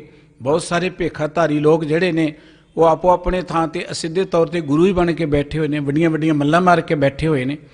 ਸਤਿਗੁਰੂ ਜੀ ਨੇ ਇੱਕ ਗੱਲ ਕਹੀ ਸੀ, ਜਿੰਨਾ ਚਿਰ ਅਸੀਂ ਗੁਰੂ ਦੀ ਇਸ ਨਿਰਮਲ ਜੀਵਨ ਜਾਚ ਨੂੰ ਅਪਣਾਈ ਰੱਖਾਂਗੇ ਨਾ, ਦੁਨੀਆ ਦੀ ਕੋਈ ਤਾਕਤ ਸਿੱਖ ਨੂੰ ਦਬਾ ਨਹੀਂ ਸਕੀ। ਔਰ ਇਹ ਪ੍ਰਤੱਖ ਇਹ ਗੱਲ ਹੈ, ਜਿੰਨਾ ਚਿਰ ਸਿੱਖ ਉਸ ਨਿਰਮਲ ਜੀਵਨ ਜਾਚ ਅਨੁਸਾਰ ਜ਼ਿੰਦਗੀ ਬਤੀਤ ਕਰਦਾ ਰਿਹਾ, ਅਬਦਾਲੀ ਵਰਗੇ ਜਾਂ ਹੋਰ ਵੱਡੀਆਂ ਵੱਡੀਆਂ ਹਕੂਮਤਾਂ ਹਾਰ ਹੁੱਟ ਗਈਆਂ। ਜਦੋਂ ਨਾਦਰ ਹਿੰਦੁਸਤਾਨ ਨੂੰ ਲੁੱਟ ਕੇ ਮੁੜਦਾ ਨਾ, ਬਹੁਤ ਸਾਰੀਆਂ ਨੌਜਵਾਨ ਬੱਚੀਆਂ ਨੂੰ ਕੈਦੀ ਬਣਾ ਕੇ, ਕਾਰੀਗਰਾਂ ਨੂੰ ਕੈਦੀ ਬਣਾ ਕੇ, ਬਹੁਤ ਧਨ ਦੌਲਤ ਲੁੱਟ ਕੇ, ਨੌਜਵਾਨਾਂ ਨੂੰ ਕੈਦੀ ਬਣਾ ਕੇ ਆਪਣੇ ਮੁਲਕ ਨੂੰ ਮੁੜਦਾ। ਤੇ ਜਦੋਂ ਪੰਜਾਬ 'ਚ ਵੜਦਾ ਨਾ, ਸਰਦਾਰ ਜੱਸਾ ਸਿੰਘ ਆਹਲੂਵਾਲੀਆ ਦੀ ਅਗਵਾਈ ਵਿੱਚ ਗੁਰੂ ਕਾ ਖਾਲਸਾ ਲਗਾਤਾਰ ਗੁਰੀਲੇ ਹਮਲੇ ਕਰਕੇ ਇਹਦੇ ਪਾਸੋਂ ਸਭ ਕੁਝ ਖੋਹ ਲੈਂਦਾ। 1600 ਨੌਜਵਾਨ ਬੱਚੀਆਂ ਉਹਦੇ ਕੋਲੋਂ ਰਿਹਾ ਕਰਾਈਆਂ, ਜਿਹੜੀਆਂ ਦੂਰ ਦੂਰ ਤੱਕ ਉਹਨਾਂ ਦੇ ਘਰਾਂ 'ਚ ਪਹੁੰਚਾ ਦਿੱਤੀਆਂ। ਬਿਹਾਰ ਤੱਕ ਜਾ ਕੇ ਬੱਚੀਆਂ ਜਿਹੜੀਆਂ ਸਨ ਘਰਾਂ 'ਚ ਸਿੱਖ ਪਹੁੰਚਾ ਕੇ ਆਉਂਦੇ ਰਹੇ। ਇਹ ਇਤਿਹਾਸ ਹੈ ਸਾਡਾ। ਤੇ ਨਾਦਰ ਖਾਂ ਦੀ ਬੜੀ ਗਿੱਦੜ ਕੁੱਟ ਕੀਤੀ ਸਿੱਖਾਂ ਨੇ। ਤੇ ਨਾਦਰ ਸ਼ਾਹ ਜਿਹੜਾ ਸੀ ਜਾ ਕੇ ਪੁੱਛਦਾ ਜ਼ਕਰੀਆ ਖਾਂ ਨੂੰ, ਇਹ ਕੌਣ ਲੋਕ ਨੇ? ਦਿੱਲੀ ਦੇ ਲੋਕ ਜਾਂ ਹਿੰਦੁਸਤਾਨ ਦੇ ਲੋਕ ਮੇਰੇ ਤੋਂ ਡਰਦੇ ਨੇ, ਪਰ ਮੈਨੂੰ ਲੁੱਟਣ ਵਾਲੇ ਕਿਹੜੇ ਲੋਕ ਨੇ? ਫਿਰ ਜ਼ਕਰੀਆ ਖਾਂ ਨੇ ਸਿੱਖਾਂ ਦੀ ਗੱਲ ਦੱਸੀ ਕਿ ਇਹਨਾਂ ਦੇ ਮੁਰਸ਼ਦ ਹੋਏ ਗੁਰੂ ਨਾਨਕ ਸਾਹਿਬ ਜੀ ਮਹਾਰਾਜ, ਗੁਰੂ ਗੋਬਿੰਦ ਸਿੰਘ ਸਾਹਿਬ ਜੀ। ਮੁਰਸ਼ਦ ਇਨ ਕੋ ਵਲੀ ਪਇਓ ਹੈ, ਆਬੇ ਹਾਥ ਇਨ੍ਹੀਂ ਕੋ ਦਇਓ ਹੈ। ਕਹਿੰਦੇ ਕਿ ਅਸੀਂ ਇਹਨਾਂ ਨੂੰ ਗਜਬ ਅਸਰ ਤਿਸਕਾ ਹਮ ਦੇਖਾ, ਪੀਵਤ ਹੋਤ ਸ਼ੇਰ ਵਸੇਖਾ, ਕਿ ਇਹਨਾਂ ਦੇ ਮੁਰਸ਼ਦ ਗੁਰੂ ਨਾਨਕ ਗੁਰੂ ਗੋਬਿੰਦ ਸਿੰਘ ਜੀ ਹੋਏ ਨੇ, ਇਹਨਾਂ ਨੂੰ ਕੋ ਆਬੇ ਹਾਥ ਦਿੱਤਾ ਹੈ, ਉਹਨੂੰ ਪੀ ਕੇ ਤੇ ਉਹਦਾ ਅਸਰ ਹੀ ਅਸੀਂ ਬੜਾ ਅਜੀਬ ਜਿਹਾ ਦੇਖਿਆ ਹੋਇਆ ਹੈ। ਔਰ ਸਾਰੀ ਤਾਰੀਫ ਕਰਦਾ ਹੈ ਕਿ ਇਹਨਾਂ ਦੇ ਘਰ ਘੋੜਿਆਂ ਦੀਆਂ ਕਾਠੀਆਂ ਤੇ ਨੇ, ਜੰਗਲਾਂ 'ਚ ਰਹਿੰਦੇ ਨੇ, ਔਰ ਹਰ ਵੇਲੇ ਇਹ ਲੜਦੇ ਰਹਿੰਦੇ ਨੇ, ਤਿਆਰ ਰਹਿੰਦੇ ਨੇ। ਤੇ ਜ਼ਕਰੀਆ ਖਾਂ ਇਹ ਸਭ ਕੁਝ ਸੁਣ ਕੇ, ਜਿਸ ਦੀ ਤਾਕਤ ਤੋਂ, ਨਾਦਰ ਸ਼ਾਹ ਦੀ ਤਾਕਤ ਤੋਂ ਜਿੱਥੋਂ ਹਿੰਦੁਸਤਾਨ ਕੰਬਦਾ ਸੀ, ਉਹ ਕਹਿਣ ਲਈ ਮਜਬੂਰ ਹੋ ਗਿਆ ਕਿ ਫਿਰ ਤੁਸੀਂ ਇਹਨਾਂ ਨੂੰ ਮਾਰ ਨਹੀਂ ਸਕਦੇ, ਸਗੋਂ ਇਹ ਕਿਸੇ ਦਿਨ ਰਾਜੇ ਹੋਣਗੇ ਇਸ ਧਰਤੀ ਦੇ। ਔਰ ਜਦੋਂ ਮੀਰ ਮੰਨੂ ਦੇ ਵੇਲੇ ਜਾਂ ਜ਼ਕਰੀਆ ਖਾਂ ਦੇ ਵੇਲੇ ਸਿੱਖਾਂ ਦੇ ਸਿਰਾਂ ਦੇ ਮੁੱਲ ਪੈਂਦੇ ਨੇ, ਧੜਾ ਧੜ ਸਿੱਖਾਂ ਨੂੰ ਲੱਭ ਲੱਭ ਕੇ, ਭਾਲ ਭਾਲ ਕੇ ਸ਼ਹੀਦ ਕੀਤਾ ਜਾਂਦਾ ਹੈ, ਉਹਨਾਂ ਸਮਿਆਂ 'ਚ ਇੰਨੀ ਚੜ੍ਹਦੀ ਕਲਾ ਰਹਿ ਕੇ ਸਿੱਖ ਗਾਉਂਦੇ ਨੇ ਕਿ ਮੰਨੂ ਸਾਡੀ ਦਾਤਰੀ, ਅਸੀਂ ਮੰਨੂ ਦੇ ਸੋਏ, ਜਿਉਂ ਜਿਉਂ ਮੰਨੂ ਵੱਢਦਾ ਸੀ ਦੂਣ ਸਵਾਏ ਹੋਏ। ਜਿਉਂ ਜਿਉਂ ਹਕੂਮਤਾਂ ਨੇ ਜ਼ੋਰ ਜੁਰਮ ਕੀਤਾ, ਇਹ ਸੰਗਰਾਮ ਹੋਰ ਵੱਧਦਾ ਗਿਆ। ਗੁਰੂ ਨਾਨਕ ਸਾਹਿਬ ਜੀ ਨੇ ਇਸ ਸੱਚ ਦੇ ਇਨਕਲਾਬ ਨੂੰ ਸ਼ੁਰੂ ਕੀਤਾ ਹੈ। ਇਹ ਇਨਕਲਾਬ ਚੱਲਦਾ ਹੀ ਰਹਿਣਾ। ਇਹ ਤੇ ਅਸੀਂ ਸੋਚਣਾ ਹੈ ਕਿ ਅਸੀਂ ਇਸ ਇਨਕਲਾਬ ਵਿੱਚ ਕੀ ਕਰ ਰਹੇ ਹਾਂ, ਇਸ ਮਨੁੱਖੀ ਸਭਿਅਤਾ ਦੀ ਖਾਤਰ, ਸਮਾਜ ਦੀ ਖਾਤਰ ਅਸੀਂ ਕੀ ਕਰ ਰਹੇ ਹਾਂ। ਅਸੀਂ ਜਿੱਥੇ ਵੀ ਬੈਠੇ ਹਾਂ, ਜੋ ਵੀ ਕਿਰਤਕਾਰ ਸਾਨੂੰ ਵਾਹਿਗੁਰੂ ਜੀ ਨੇ ਬਖਸ਼ਿਸ਼ ਕੀਤੀ ਹੈ, ਸਾਡਾ ਇੱਕ ਗੁਰੂ ਕੇ ਸਿੱਖ ਹੋਣ ਦੇ ਨਾਤੇ ਫਰਜ਼ ਬਣਦਾ ਹੈ ਕਿ ਉਹਨਾਂ ਮਹਾਨ ਸ਼ਹੀਦਾਂ ਦੀਆਂ ਸ਼ਹਾਦਤਾਂ ਨੂੰ ਹਮੇਸ਼ਾ ਚੇਤੇ ਰੱਖਿਆ ਕਰੀਏ। ਉਹਨਾਂ ਸ਼ਹੀਦਾਂ ਨੇ ਸਾਡੀ ਹੋਂਦ ਨੂੰ ਬਰਕਰਾਰ ਰੱਖਣ ਦੇ ਲਈ, ਆਪਣੀ ਸਾਡੀ ਜ਼ਿੰਦਗੀ ਦੇ ਦੀਵੇ ਨੂੰ ਬਲਦਿਆਂ ਰੱਖਣ ਦੇ ਲਈ ਆਪਣੇ ਖੂਨ ਦੇ ਨਾਲ ਇਹ ਦੀਵੇ ਨੂੰ ਜਗਾਇਆ, ਸ਼ਹਾਦਤਾਂ ਦੇ ਦੇ ਕੇ ਇਸ ਕੌਮ ਦੇ ਸਿਰ ਨੂੰ ਉੱਚੀਆਂ ਕੀਤਾ ਹੈ। ਤੇ ਆਪਾਂ ਜੇ ਉਹਨਾਂ ਦੇ ਪੈਰੋਕਾਰ ਜਾਂ ਉਹਨਾਂ ਦੇ ਦਿਨਾਂ ਨੂੰ ਮਨਾਉਂਦੇ ਹਾਂ, ਨਾਲ ਆਪਾਂ ਇੱਕ ਪ੍ਰਣ ਕਰੀਏ ਜਾਂ ਸੋਚੀਏ ਕਿ ਜੋ ਉਹਨਾਂ ਵਰਗੀਆਂ ਸ਼ਹਾਦਤਾਂ ਤੇ ਅਸੀਂ ਨਹੀਂ ਕਰ ਸਕਦੇ। ਇਹ ਸ਼ਹਾਦਤ ਹਰ ਕਿਸੇ ਨੂੰ ਪ੍ਰਾਪਤ ਨਹੀਂ ਹੁੰਦੀ, ਏਡਾ ਵੱਡਾ ਮੌਕਾ। ਲੇਕਿਨ ਅਸੀਂ ਆਪਣੇ ਅੰਦਰੋਂ ਧੜੇਬੰਦੀਆਂ ਨੂੰ ਖਤਮ ਕਰਕੇ, ਹੰਕਾਰ ਨੂੰ ਖਤਮ ਕਰਕੇ, ਈਰਖਾ ਦਵੈਕ ਨੂੰ ਖਤਮ ਕਰਕੇ, ਆ ਸਮਾਜ ਵਿੱਚ ਜੋ ਬੁਰਾਈਆਂ ਪਸਰ ਰਹੀਆਂ, ਇਹਨਾਂ ਦੇ ਵਿਰੁੱਧ ਬੋਲ ਹੀ ਸਕਦੇ ਆ ਨਾ। ਸਮਾਜ ਤੇ ਸਾਡਾ ਆਪਣਾ ਹੀ ਹੈ। ਸ਼ਹੀਦਾਂ ਦੀਆਂ ਕੁਰਬਾਨੀਆਂ ਕੋ ਆਪਣੇ ਪਰਿਵਾਰਾਂ ਲਈ ਨਹੀਂ ਸਨ, ਜਾਂ ਉਹ ਆਪਣੇ ਕੁਝ ਇੱਕ ਖਿੱਤੇ ਲਈ ਨਹੀਂ ਸਨ, ਉਹ ਸਮੁੱਚੀ ਮਾਨਵਤਾ ਦੇ ਲਈ ਸਨ। ਸ਼ਹੀਦ ਸਮੁੱਚੀ ਮਾਨਵਤਾ ਦੇ ਸਾਂਝੇ ਹੁੰਦੇ ਨੇ। ਗੁਰੂ ਤੇਗ ਬਹਾਦਰ ਸਾਹਿਬ ਜੀ ਦੀ ਸ਼ਹਾਦਤ ਦੀ ਜਦੋਂ ਗੱਲ ਕਰਦੇ ਨੇ, ਸੈਨਾਪਤੀ ਜੀ ਨੇ ਕਿਹਾ ਹੈ ਕਿ ਪ੍ਰਗਟ ਪਏ ਗੁਰੂ ਤੇਗ ਬਹਾਦਰ, ਸਗਲ ਸ੍ਰਿਸ਼ਟ ਪੈ ਢਾਪੀ ਚਾਦਰ। ਸਮੁੱਚੀ ਸ੍ਰਿਸ਼ਟੀ ਦੀ ਉਹ ਚਾਦਰ ਬਣੇ ਨੇ ਗੁਰੂ ਤੇਗ ਬਹਾਦਰ ਸਾਹਿਬ ਜੀ ਮਹਾਰਾਜ। ਤੇ ਗੁਰੂ ਤੇਗ ਬਹਾਦਰ ਸਾਹਿਬ ਜੀ ਮਹਾਰਾਜ ਤੋਂ ਬਾਅਦ ਜਿੰਨੇ ਵੀ ਸ਼ਹੀਦ ਨੇ, ਉਹਨਾਂ ਦੀ ਸ਼ਹਾਦਤ ਕੋਈ ਨਿੱਜ ਲਈ ਨਹੀਂ ਹੈ, ਪਰਿਵਾਰ ਲਈ ਨਹੀਂ ਹੈ, ਕੋਈ ਇੱਕ ਖਿੱਤੇ ਲਈ ਨਹੀਂ ਹੈ। ਉਹਨਾਂ ਦੀ ਸ਼ਹਾਦਤ ਸੱਚ ਦੀ ਖਾਤਰ ਹੈ, ਮਨੁੱਖਤਾ ਦੀ ਖਾਤਰ ਹੈ। ਜੇ ਉਹਨਾਂ ਨੇ ਇਸ ਮਨੁੱਖੀ ਸਭਤਾ ਲਈ ਇੰਨੀਆਂ ਕੁਰਬਾਨੀਆਂ ਕੀਤੀਆਂ ਨੇ, ਤੇ ਸਾਡਾ ਵੀ ਇੱਕ ਫਰਜ਼ ਬਣਦਾ ਹੈ ਕਿ ਗੁਰੂ ਨਾਨਕ ਸਾਹਿਬ ਜੀ ਦੇ ਇਸ ਇਨਕਲਾਬ ਨੂੰ ਅੱਗੇ ਤੋਰਨ ਲਈ ਜੋ ਅਸੀਂ ਕਰ ਸਕਦੇ ਹਾਂ ਉਹ ਜ਼ਰੂਰ ਕਰੀਏ। ਸਿਆਣੇ ਕਹਿੰਦੇ ਨੇ ਕਿ ਜੇ ਕਿਤੇ ਜ਼ੁਲਮ ਹੋ ਰਿਹਾ ਹੈ ਨਾ, ਤੇ ਉਹਦੇ ਵਿਰੁੱਧ ਸਾਨੂੰ ਡਟ ਜਾਣਾ ਚਾਹੀਦਾ। ਕਿਤੇ ਅਨਿਆਂ ਹੈ, ਕਿਤੇ ਪਖੰਡ ਹੈ, ਕਿਤੇ ਕੋਈ ਜ਼ੋਰ ਜ਼ੁਲਮ ਹੈ, ਉਹਦੇ ਵਿਰੁੱਧ ਸਾਨੂੰ ਬੋਲਣਾ ਚਾਹੀਦਾ, ਡਟਣਾ ਚਾਹੀਦਾ। ਜੇ ਅਸੀਂ ਨਹੀਂ ਬੋਲ ਸਕਦੇ ਜਾਂ ਅਸੀਂ ਨਹੀਂ ਡਟ ਸਕਦੇ, ਤੇ ਫਿਰ ਜਿਹੜੇ ਡਟੇ ਨੇ ਸਾਨੂੰ ਉਹਨਾਂ ਦਾ ਸਾਥ ਦੇਣਾ ਚਾਹੀਦਾ। ਉਹਨਾਂ ਦਾ ਸਾਥ ਦੇਣਾ ਵੀ ਬੜੀ ਵੱਡੀ ਗੱਲ ਹੈ। ਜੇ ਅਸੀਂ ਉਹਨਾਂ ਦਾ ਸਾਥ ਵੀ ਨਹੀਂ ਦੇ ਸਕਦੇ, ਸਾਨੂੰ ਉਹਨਾਂ ਦਾ ਹੌਸਲਾ ਤੇ ਵਧਾ ਦੇਣਾ ਚਾਹੀਦਾ ਹੈ। ਸਾਨੂੰ ਉਹਨਾਂ ਦੀਆਂ ਲੱਤਾਂ ਨਹੀਂ ਖਿੱਚਣੀਆਂ ਚਾਹੀਦੀਆਂ, ਉਹਨਾਂ ਦਾ ਹੌਸਲਾ ਵਧਾ ਦੇਣਾ ਚਾਹੀਦਾ ਹੈ। ਜੇ ਅਸੀਂ ਹੌਸਲਾ ਵੀ ਨਹੀਂ ਵਧਾ ਸਕਦੇ, ਤੇ ਉਹ ਜਿਹੜਾ ਜ਼ੋਰ ਜ਼ੁਲਮ ਹੋ ਰਿਹਾ ਉਹਦੇ ਵਿਰੁੱਧ ਹਾਂ ਦਾ ਨਾਰਾ ਹੀ ਆਪਾਂ ਮਾਰ ਦਈਏ।